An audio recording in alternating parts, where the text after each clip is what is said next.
So welcome everyone. If we haven't met before, my name is Julie and this is Small Farm Living. We are headed down to my growing field to see where I could potentially plant a bulk of my basil. If you saw last week's video, the hound, the white one, he was one who was screaming in the background because he wanted me to come get him. The other one, her name is Sage. She's an Aussie pitty mix and she is a love. She will live in your lap if you let her.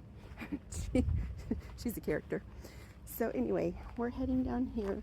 And down in my phase one, as I call it, it's where I have all the black weed mat.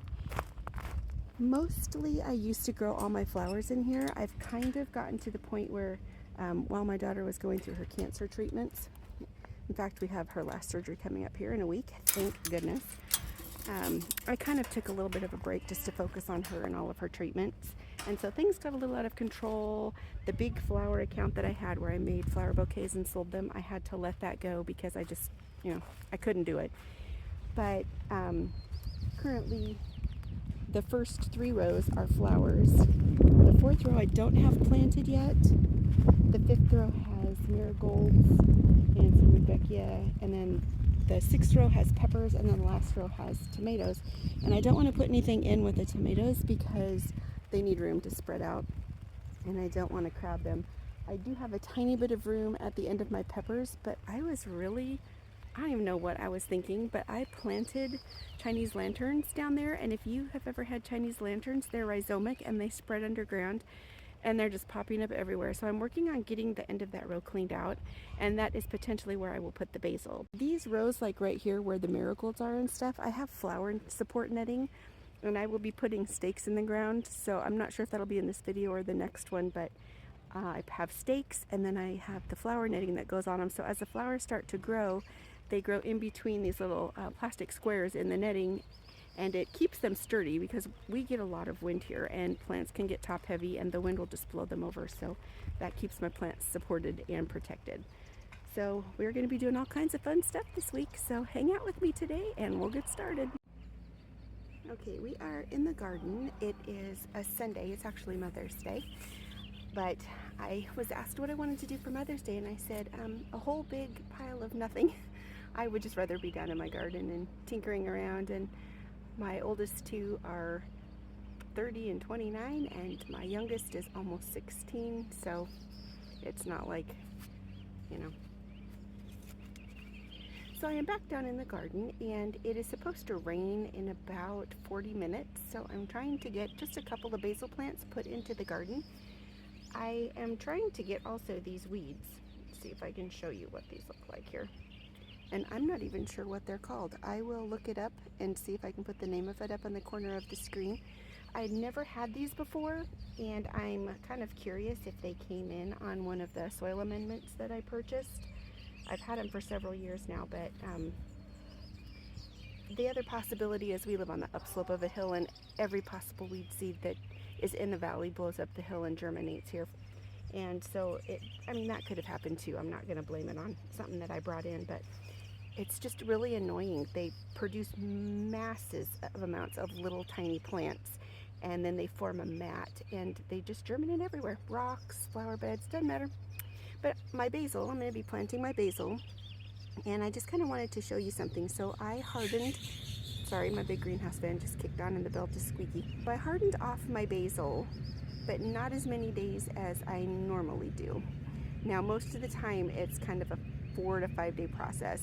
A couple hours the first day, a few more hours the next day, I add a few more hours the 4th day, and by the 5th day, they're usually out all day. Well, on the 3rd day, we had a nice, beautiful sunny day, and I got distracted planting down in the field, and I forgot to put these away for the remainder of that day. And if you can see right there, the discoloration on the leaf, that is because they got a little bit of sun scald. It doesn't look pretty. It wasn't enough to fry them, but it just kind of scorched them a little bit. It's not going to hurt my plant. You can kind of see the little leaves coming out from the stem where the other leaves are, and these ones, as soon as they're bigger, I can pinch these off and it's not going to hurt it at all. It'll bush right back out. And after they've been planted in here a few days, I'll give them a little burst of fertilizer. But I'll take these out, and you can see the roots are starting to wind around the little bottom form of the pot, but no means do I have like winding roots around and around and around. And so right here, I'm only gonna put about 4 plants. I have a whole tray of basil.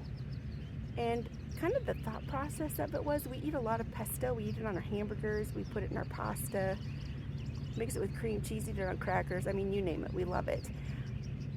But the main reason I planted so many is because we're considering having a little farm stand down by our lower entrance, and I was thinking on days that aren't so wicked hot, I would try and sell like some fresh bunches of herbs and things, or at least make them up for offer to order. So I'm gonna have to find a place for those. So anyway, I'm just gonna plant a few up here. That way if I want some on the quick, we love to throw fresh basil on homemade pizza. We also put fresh basil in our salads, like in the summer, if you've ever had like a strawberry and basil salad. I use lettuce, of course, but you put basil leaves and strawberries and walnuts and sometimes feta cheese if you like feta. Okay, so I'm just on these, unlike when I do my tomatoes and other things, even though basil is a really good rooter and it can root on the stem, these plants are not tall and leggy by any means, so I'm just planting them to the depth that they were growing in the container in. So when I pull them out, I simply will just barely put the dirt above this level.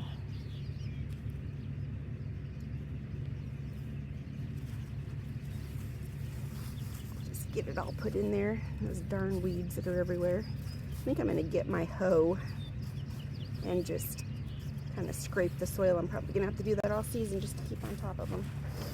But yeah, I'm just gonna get 4 of them put in this bed, get them watered in, and then we'll just wait till the basil gets big enough where we can start harvesting on it.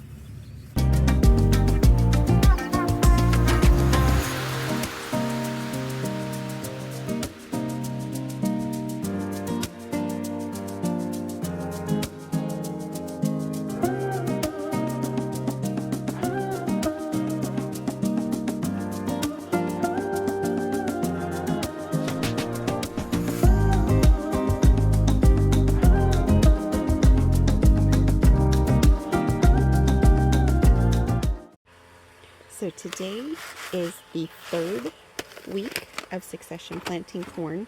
I have at least 1 more, maybe 2, just depends, but we'll see. And just like all the other weeks, I'm going to get the corn put in here, going to get it pushed down, watered in, and we will have another succession planting completed.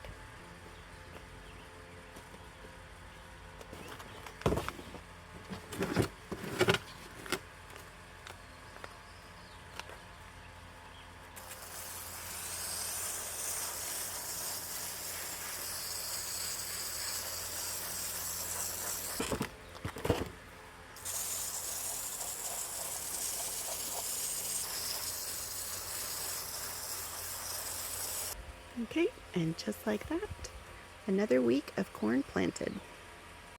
So these are the peppers, the 2 trays of peppers that I'm going to be planting today. And if you can see down in there, I left them in their little 4-cell packs because it makes the size easier to get put into my weeding mat down in phase 1.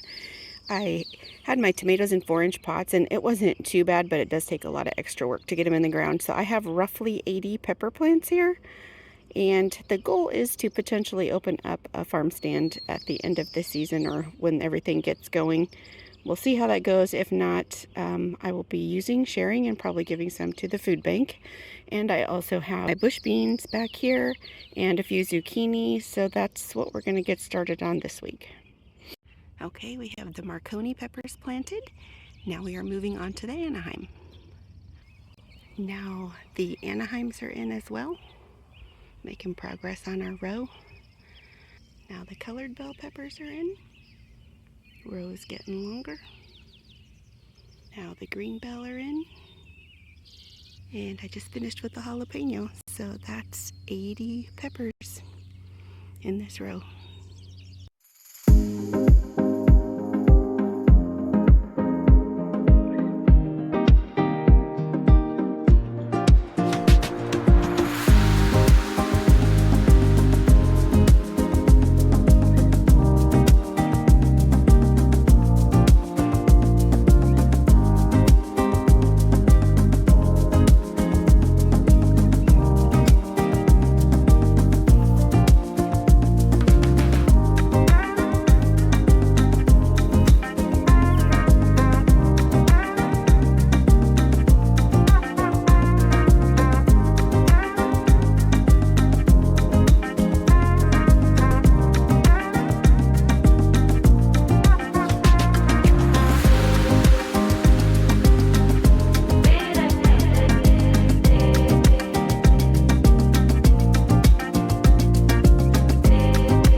Okay, we have the basil all in.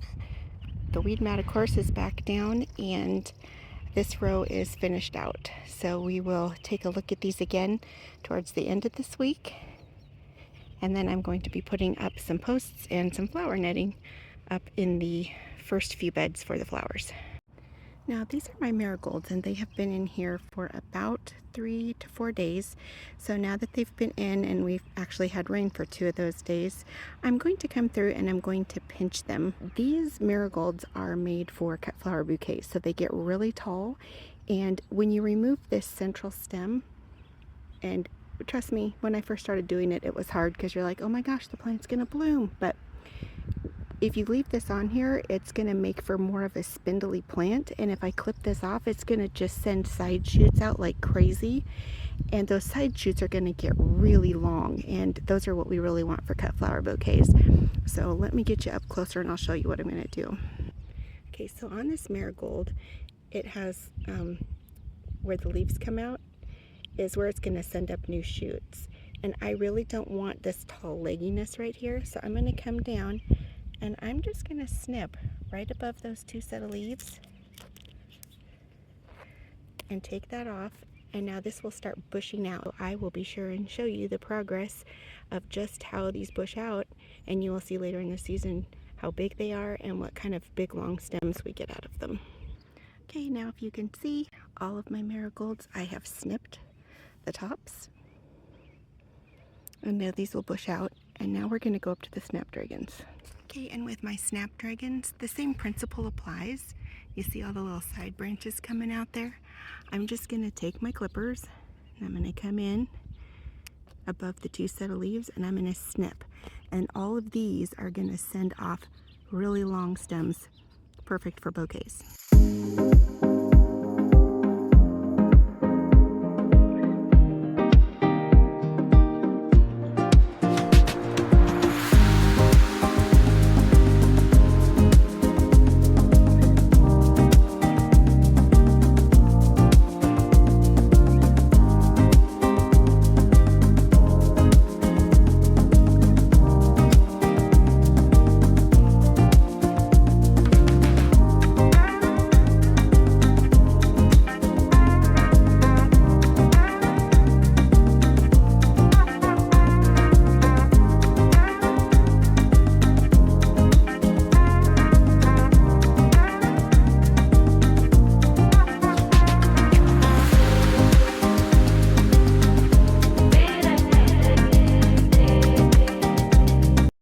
So this whole big field up here is where the 2 horses are going to go. That little brick building is actually our well house, so we're going to fence kind of around that into the backside and potentially over to our main road. But we had to take a few trees down first, and I really wanted to get a video of this happening, but my husband did it when I wasn't aware. We had 3 dead trees, and then this one right here was about half dead, and the one that had been next to it about 3 years ago fell over in a windstorm, so we didn't want to just leave this one that wasn't super healthy by itself. And especially pulling the root balls up on the other 2, we were afraid that it would just cause it to weaken and fall over. So these are the fence posts that we have up so far, going down to the gate that will attach or is already attached to the barn. Now that the trees have come down, we'll be able to extend it up closer to the road like we wanted, and then start working on the fencing for the horses. So I am back in the garden doing another one of the tasks that I've been meaning to get to, but I hadn't yet, and that is covering the strawberries both with bird netting to keep the birds from eating them, and then I am going to look at this straw that I have to make sure that it's clean enough to put it down on the base so that the strawberries aren't sitting on the dirt and molding or getting splashed with dirt. But all I'm using is, my husband cut me pieces of rebar, and then he has this black pipe, which I have more pieces of it down here, and I just put them in an arch, and then I use this as a cover. Now I'm going to show you it's something on a different bed.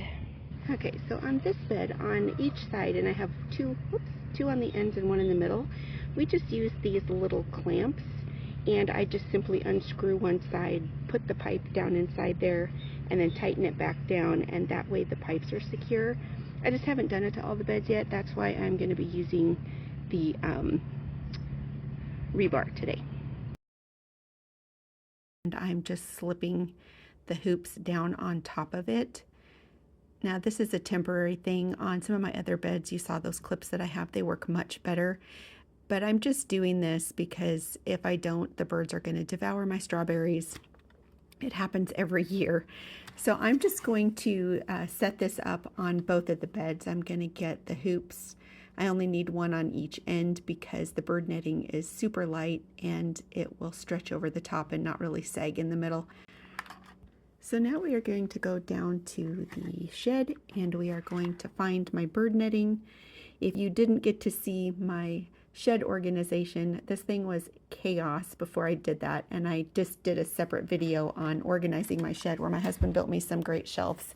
It's still pretty organized. This stuff on the floor was stuff that I pulled down from the top, and a few of the pieces I'm still going to be using, including the flower netting there.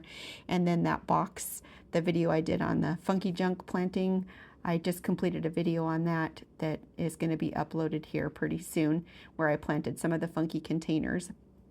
But of course my husband took my little ladder that I have in here. Just typical. Every time I need it, he's got it. But I think I can reach, and I'm going to see if I can get that down without needing the ladder.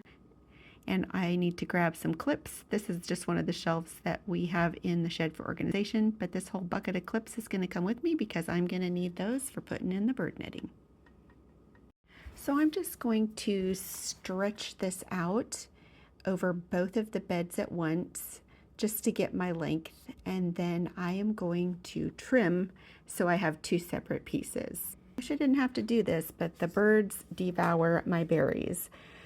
So once I get it spread apart, because it's folded in half, I just found one line of squares and I'm just going to cut down the center, and I've got it all evenly squared away, and I'm just clipping over the edge here. And you will notice that I have several clips on here because the wind will blow them off, or sometimes the birds try to push up underneath it.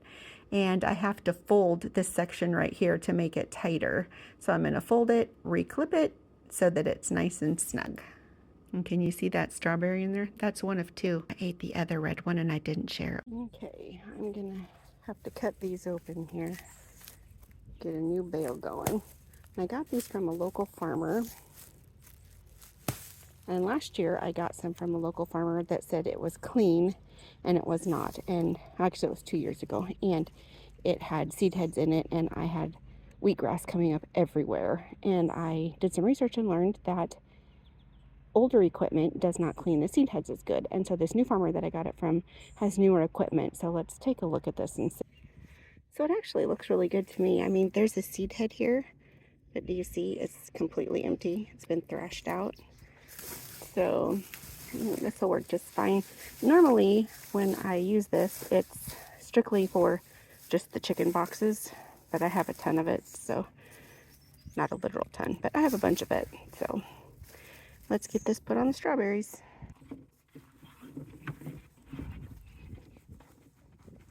Oh, and look, I have to show you, if you saw my previous videos, my sign was pretty shabby looking, and I told you I was going to take it off and repaint it. I did. I'm not a fancy artist, but it looks a heck of a lot better than it did. The chaos that is my walkways. Oh.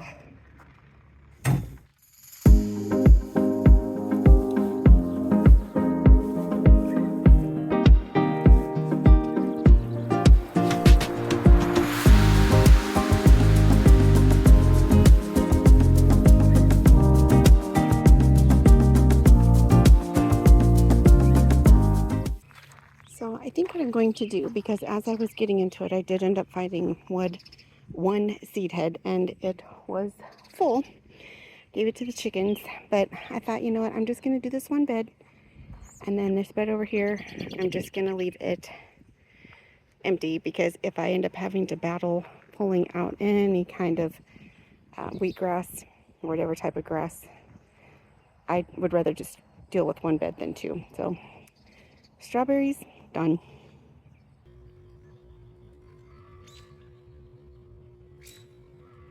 So we are now at the end of another week. The herb bed, see how much that oregano, if you've been following along. If you're new here, welcome. But the oregano has just really bushed out in there. Carrots are doing good. Back there, the potatoes, I actually already had to put a top dressing on them to keep any potatoes that might be starting to come to the surface from getting any kind of sun damage to them.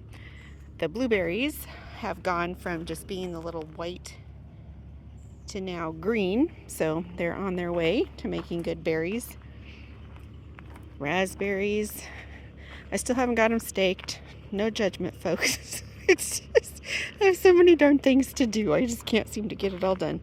The English peas, you can see the kohlrabi back there. It's really taken off. They were just itty bitty seedlings. In here, our weather, it's been so weird. It's been warm during the day, but we've still had some pretty darn cool nights. And so I'm gonna give these another boost of fertilizer. I mean, I know they'll be fine. It happens every year. I need to get them out in the garden and planted, but that's just what they do. Sugar snap peas, I think they grew a foot or more since last week. In front, I put basil. In here is a blue gourd. I call it a blue pumpkin, but it's a blue gourd. You can eat them, bake them and eat them. I have a bunch of garlic scapes coming on now on my garlic, so you can see these right here. So I'm going to come through, snap all these, and like I mentioned in the previous video, I'm going to get these put into a Ziploc bag so that I can use them in stock later. My nice little bouquet of garlic scapes heading to the freezer. Over here I put my zucchini, and then down here excuse me, these are the black cream tomatoes. I put a few more tomatoes in this bed, but the other side that is flowers currently, I'm going to put some more flowers in here. I have a couple of the Rudbeckia Sahara, and I'm going to put those in here. Tomatoes in that bed, the first bed. The onions are looking slightly better, but I still wouldn't, you know, nothing to write home about.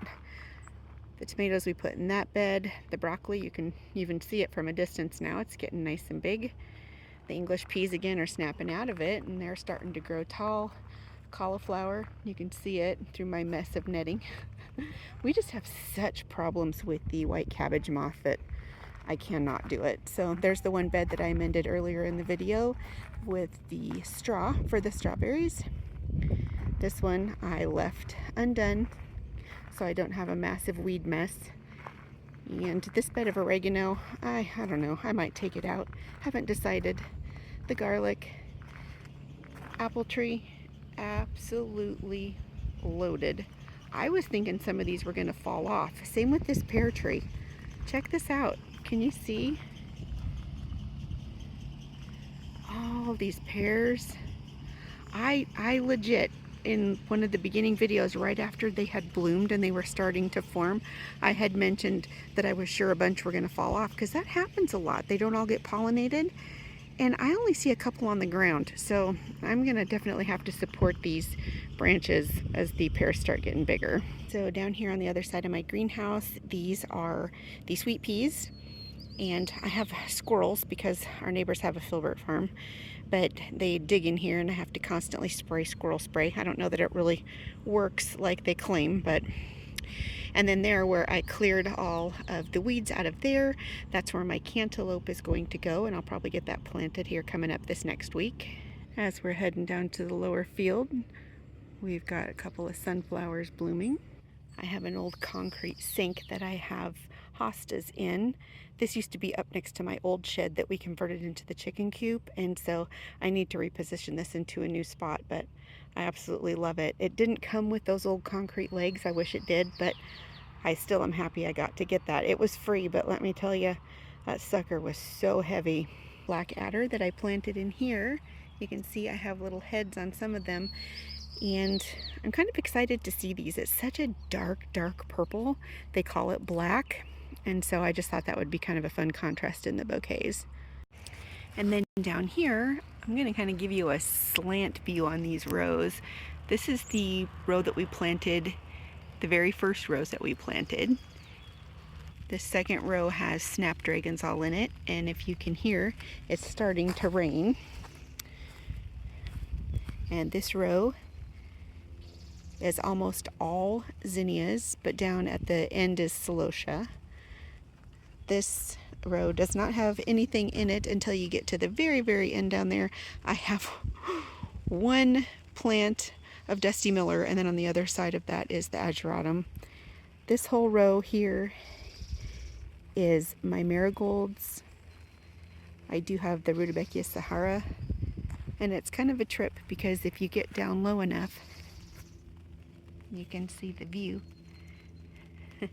When you stand up tall, they don't look super big, but this is the row that I planted of 80 pepper plants, and then down at the very, very end is where I put the basil, and then this is, last row is the 19 Roma tomato plants, and I'm going to be coming through here with stakes because it's on black plastic. These are a determinate variety, which means they only grow to a certain size, put on all their tomatoes, and then they're pretty much done. They don't like just keep growing and growing and like a jungle. The indeterminate ones will just grow forever. But yeah, that's what I have. And next week we are going to be planting some corn. Little gardener snake scared me. I think I scared him more. He must have been trying to keep warm on my black plastic. And gardener snakes do not bother me. They startle me if I don't see them, but they're harmless. But this is where we're going to plant the corn, and then also on that very last row over there. I don't like to till, and most of the time I practice no till, but when my daughter went through her early troublesome pregnancy and then her cancer treatments the last 2 years, this has just kind of sat and I haven't really done much with it, and it had only been worked for 2 years, so it wasn't super amended and fluffy. So in order to get the corn planted, we really had to till this year. So that's why that is, and we're going to get that done next week. So I just want to thank you for hanging out with me this week and checking out all the things that are happening, and I hope to see you next time.